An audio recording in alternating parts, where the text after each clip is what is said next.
What's up? Crypto Bro is back in the lab. J'espère que vous allez bien, guys. Alors, aujourd'hui, on est le 30 septembre 2021. Un petit recap sur le marché et j'utilise Ethereum. Je vais vous expliquer un peu qu'est-ce qui se passe présentement. OK? Alors, on regarde le chart présentement de 4 heures.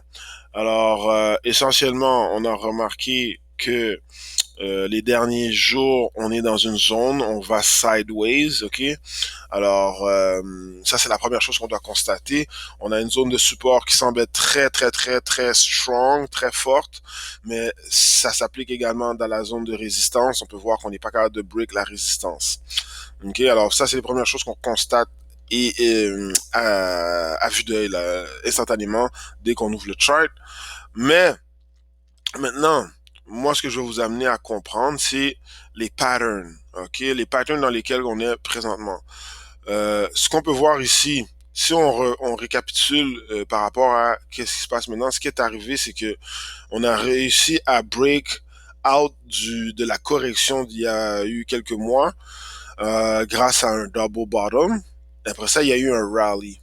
Suite au rally, qu'est-ce qui est arrivé, c'est qu'on a créé une nouvelle zone de ce qu'on peut dire support-résistance parce qu'il y a eu un sideways action ici et clairement on peut voir, si je vous montre ici là, on peut voir que dans le sideways action, le upside, le uptrend allait quand même continuer. Pourquoi je suis capable de dire ça? C'est que on créait des higher highs, ok? On peut voir ici higher highs, mais on créait aussi des higher lows, ok?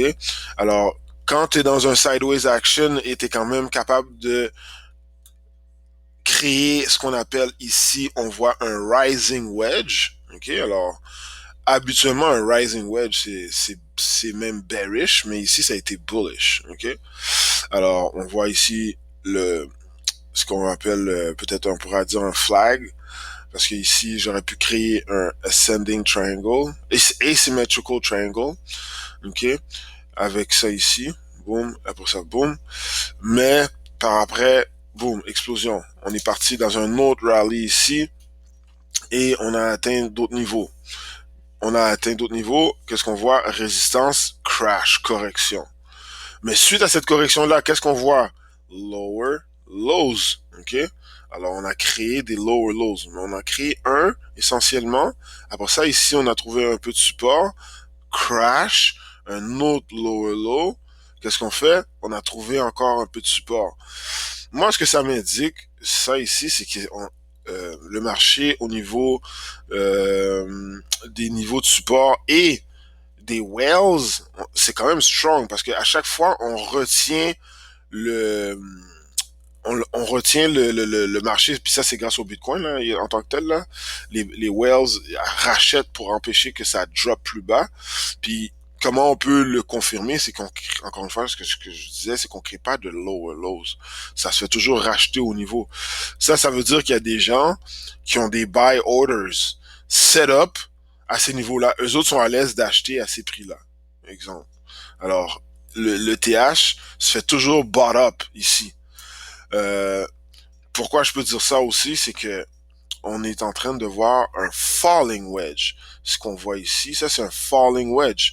J'ai des lower highs, ok, lower lows comme j'ai dit, puis là tout d'un coup, là je stagne avec un sideways action euh, pour potentiellement éventuellement break. Quand ça va break, il y a deux possibilités. C'est possible que ça break à la baisse. On dit qu'un falling wedge, c'est bullish. Mais on peut jamais prédire à 100%. Tu sais, il peut y avoir des situations que ça peut aller autrement. Mais essentiellement, un trader, exemple, moi je suis un trader, quand j'ai vu ça, j'ai mis un trade ici pour que on puisse aller to the upside. Maintenant, c'est que si ça va à la baisse, il faut que j'aie un bon stop loss pour me dire, oh, ok, wow, ça va pas comme prévu, je vais perdre un peu d'argent, c'est correct, mais je perdrai pas tout et je recommencerai plus bas, puis après ça, on repartira. Alors, c'est ce que je vois présentement.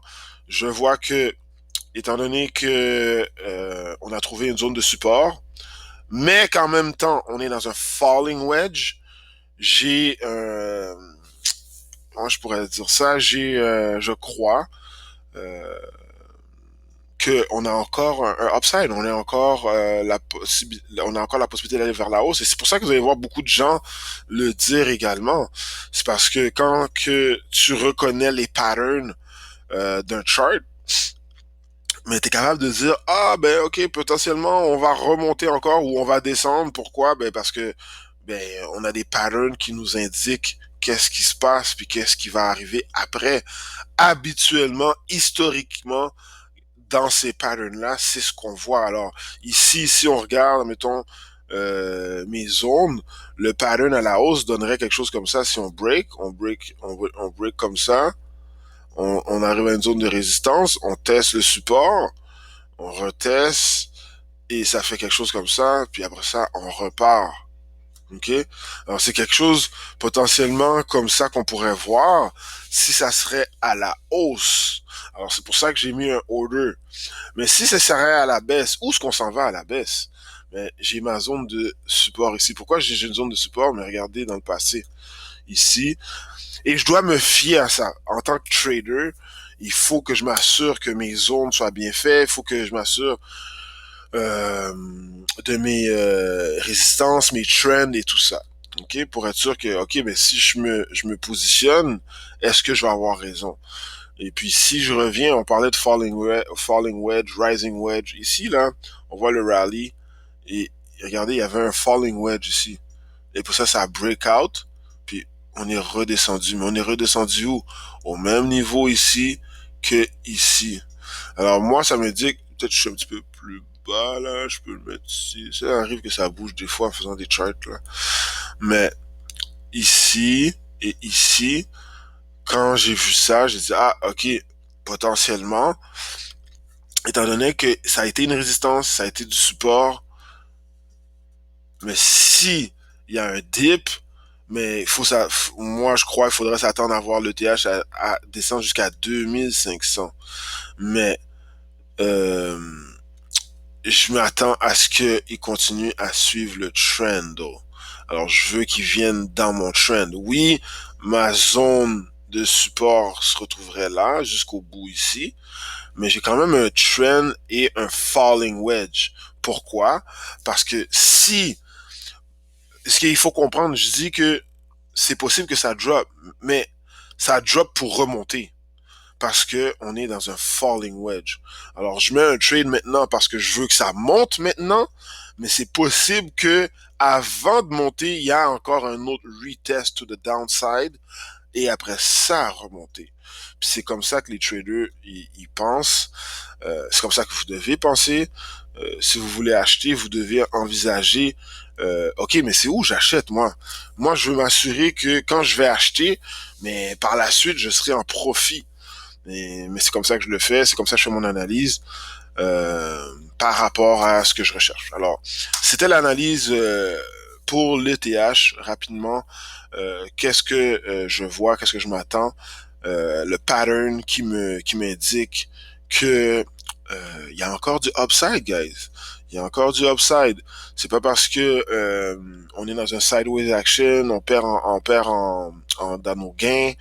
C'est du unrealized lost. C'est pas encore réalisé le lost. C'est unrealized. Oui, on voit qu'on est en perte, mais c'est pas, t'as pas cash out. So, on attend le bon moment pour cash out. Et être en profit et là, cash out. Alors, c'est pas le temps de vendre. En ce moment, c'est le temps d'accumuler, entrer dans des trades, accumuler.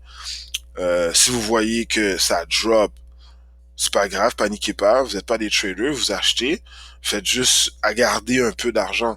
Achetez pas tout d'un seul coup. Mettons, j'ai 500 dollars à mettre sur l'Ethereum, mettez 250 ici, en sachant que ça va monter, ok?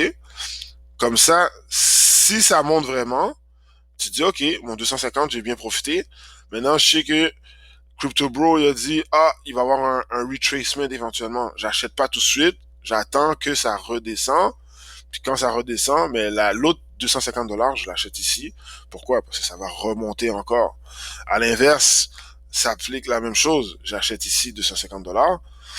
Mais si ça monte pas puis ça descend, je me dis, ah non, ok, oui, j'ai acheté trop tôt, mais au moins j'ai pas mis tout mon argent. Là, je vais racheter encore, je vais faire plus d'argent parce que je vais acheter à moins cher la prochaine batch de TH que je veux. Alors, c'est le petit truc aussi de la journée que je voulais vous donner. Quand vous faites vos achats, vous n'êtes pas certain de la direction du marché, achetez jamais tout d'un seul coup. Achetez en pourcentage. Alright guys, that's it. This is it pour l'ETH, qu'est-ce qui se passe présentement et à quoi s'attendre sur le marché. Essentiellement, ce que vous voyez présentement, ça s'applique pas mal à tous les coins. Si on regarde le Bitcoin, vous voyez, sideways action, après un falling wedge, same thing. Ils sont tous pareils. Lui, il crée des lower lows. Lui, il a commencé déjà, tu vois, il est pas dans du sideways avec des tout dans le même range. Alors, on voit des lower lows pour VeChain. CRO, what's up? Même chose pour CRO, vous voyez? Alors, je disais, on est dans les mêmes zones, mais on n'a pas nécessairement les mêmes patterns. Alors, ici, on voit que c'est vraiment des lower lows. EDA, bon, EDA, c'est encore pire. EDA va exploser. Je peux vous dire ça tout de suite. EDA va exploser. Boum. On voit un gros W retester sur la résistance, redescendre, et puis ça va repartir. Ça, c'est littéralement un double bottom. J'avais même pas encore vu ça. Vous voyez? Ça va être mortel. Ouf, wow. Ça, là. That's it. Pour ADA, alors. Si j'ai un coin que j'achète, guys, je l'ai dit souvent, Cardano, c'est là que vous devez mettre votre argent, guys. Cardano, boom, c'est ça qui s'en vient là, ok? Double bottom, W shape, ok? Ça c'est du bullish to the fullest. Alright, guys, that's it. That did enough.